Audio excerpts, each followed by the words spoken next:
Select చేయబడినటువంటి రఘువీర్ గారికి ఈ స్టాండింగ్ కౌన్సిల్ ఇవ్వడం మా పార్టీ అందరికీ కూడా ధన్యవాదాలు తెలియపరుస్తూ, అదేవిధంగా ఈరోజు ముఖ్యంగా ప్రెస్ పిలవడం ఉద్దేశం ఏంటంటే, మా నారాయణపేటలో జిల్లా ఆసుపత్రి విషయంలో నిన్న జిల్లా ఆసుపత్రిలో ఒక మీటింగ్ అయినట్లుగా దాన్ని కాంగ్రెస్ నాయకులు శివకుమార్ రెడ్డి గారు మొత్తం పరిశీలించినట్లుగా అధికారులకు ఏమేమో ఆదేశాలు ఇచ్చినట్లుగా ఆశ్చర్యం ఏం కలుగుతుందంటే, ఈయన మీటింగ్ అసలు పిలిచింది ఎవరు అనేది తేలాల్సిన అవసరం. అసలు కమిటీ ఎవరు కాన్స్టిట్యూట్ చేశారనేది తేలాల్సిన అవసరం. ఒక పేపర్ పెట్టారు, మీరు చూసింటారు, composition of hospital development society అట, కింద పేరు డాక్టర్ పెట్టినట్టు పెట్టి, దానికి చైర్మన్ గారు ఎమ్మెల్యే అని చెప్పి, దాంట్లో కలెక్టర్ గారు, ఎంపీ గారు, ఇప్పుడున్న మినిస్టర్ గారు, సీఎం గారు కూడా ఎమ్మెల్యే, వీళ్ళంతా సభ్యులు. సోషల్ వర్కర్ ఖమ్మంపాటి శివకుమార్ రెడ్డి గారు ఒక ఆయనట సోషల్ వర్కర్గా, ఇంకొక ఆయన ఎన్జిఓ కింద కృష్ణ కోర్వరట, పద్మ అని చెప్పి ఇంకొక ఆమె బయట అందిస్తున్నారు. నేను సూటిగా అడగదలుచుకున్నా, ఈ తాలూకాలో అసలు ఎమ్మెల్యే ఎవరు అనేది అధికారులకు అనుమానం వస్తుంది.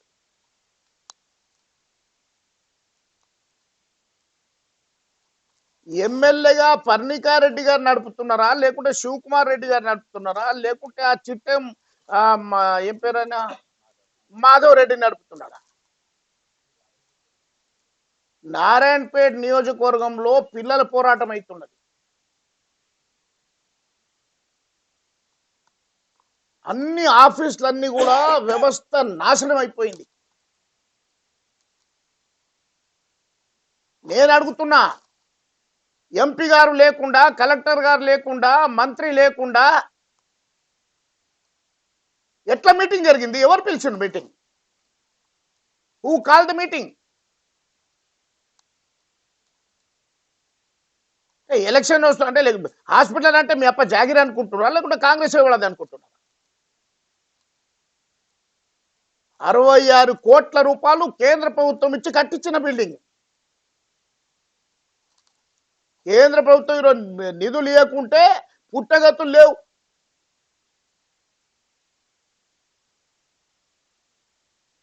ఇప్పుడు దేశ వచ్చింది పాపం. మరి సీఎం వచ్చి ఇనాగ్రేషన్ చేసిపోయింది కదా. ఎన్ని డిపార్ట్మెంట్లు ఆడ ఉండే చూసి వచ్చింది వీళ్ళ ముఖాలకు. అద్దంలో చూసుకోరు, మీ ముఖాలు తెలుస్తుంది. తాగడానికి నీళ్ళు లేదు, డాక్టర్లు ఎవరు పనిచేసే పరిస్థితి లేదు. సొంతంగా మా మన్మడు పనిచేస్తుండే, ఆయన 6 నెలల జీతం రాలేదు, వద్దు ఈ దవాఖానలు అంతా ఏమి లేవని చెప్పి వాడు వెళ్ళిపోయి. గైనకాలజిస్ట్ దిక్కు లేరు. నారాయణపేటలో హాస్పిటల్ ఉన్నప్పుడు నెలకు 400 డెలివరీస్ అవుతుండే. ఈరోజు పరిస్థితి ఏంటంటే, దాదాపు 30 నుండి 40 మంది ప్రాణాలు కోల్పోయిండ్రు ఈ యొక్క కాంగ్రెస్ సేవల నిర్వాహకం వల్ల, ఈ పనికి మాలిన పని చేయడం వల్ల. ముందు ఆలోచన లేకుండా 65,000 జనాభా ఉన్నటువంటి నారాయణపేటలో ఉన్నటువంటి ఏరియా హాస్పిటల్ని చిల్డ్రన్స్ హాస్పిటల్, ఒక సొసైటీ వాళ్ళు 3.5 కోట్ల రూపాయలు పెట్టి ఆ ఆర్టీసీ బస్ స్టాండ్ దగ్గర కట్టి పిల్లల కోసం సేవలు అందిద్దామని చేస్తే దాంట్లో ఉన్న ఏసీలు గీసీలు అన్ని కూడా పిక్కపోయింది. భారతీయ జనతా పార్టీ ధర్నా చేయందనే కరపత్రం తీసింది. వీళ్ళ ముఖాల కరపత్రం చూసుకోరు మీది. ఏమని? మేము అందరు పార్టీతో మాట్లాడి ఇమ్మీడియట్ గా అన్ని న్యాయం చేస్తాం. పార్టీతో మాట్లాడే సంగతి దేవుడేరు. మళ్ళీ నెల రోజుల టైం ఇచ్చి మళ్ళా మేము ప్రోగ్రాం తీసుకున్నాం. అర్ధనగ్న ప్రదర్శన చేసిన తర్వాత ఇప్పుడు children's hospital general hospital board పెట్టిండు, ఏరే హాస్పిటల్ కూడా జనరల్ హాస్పిటల్ అని బోర్డు పెట్టి మళ్ళా 2 నెలలు అయిపోయాయి. ఎందుకు మందిని బేకుబులను బనాయిస్తున్నారు? ప్రజల ఆరోగ్యంతో ఎందుకు చెలగాట మారుతున్నారని చెప్పి నేను మనవి చేస్తున్నా.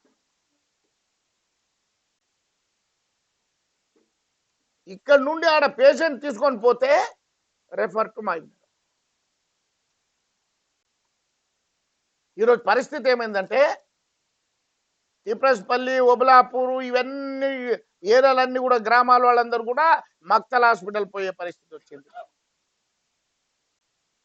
జిలాల్పూర్, బైలంకొండ, ఎక్లాస్పూర్ ఈ గ్రామాల వాళ్ళందరూ కూడా గురుమిట్కల్ హాస్పిటల్ పోతున్నారు. ఈరోజు దామర్గిద్ద ప్రాంతంలో ఉన్న అందరు కూడా మొత్తం అందరు కూడా మద్దూరు పోతున్నారు. అందరూ నారాయణపేట వచ్చేటోళ్ళు ఇప్పుడు నారాయణపేట వాళ్ళు ఎక్లాస్పూర్లో పోయి ట్రీట్మెంట్ చేసుకుని వచ్చే పరిస్థితి వచ్చింది. ఈ దౌర్భాగ్యమైన పరిస్థితి ఎవరి వల్ల వచ్చింది?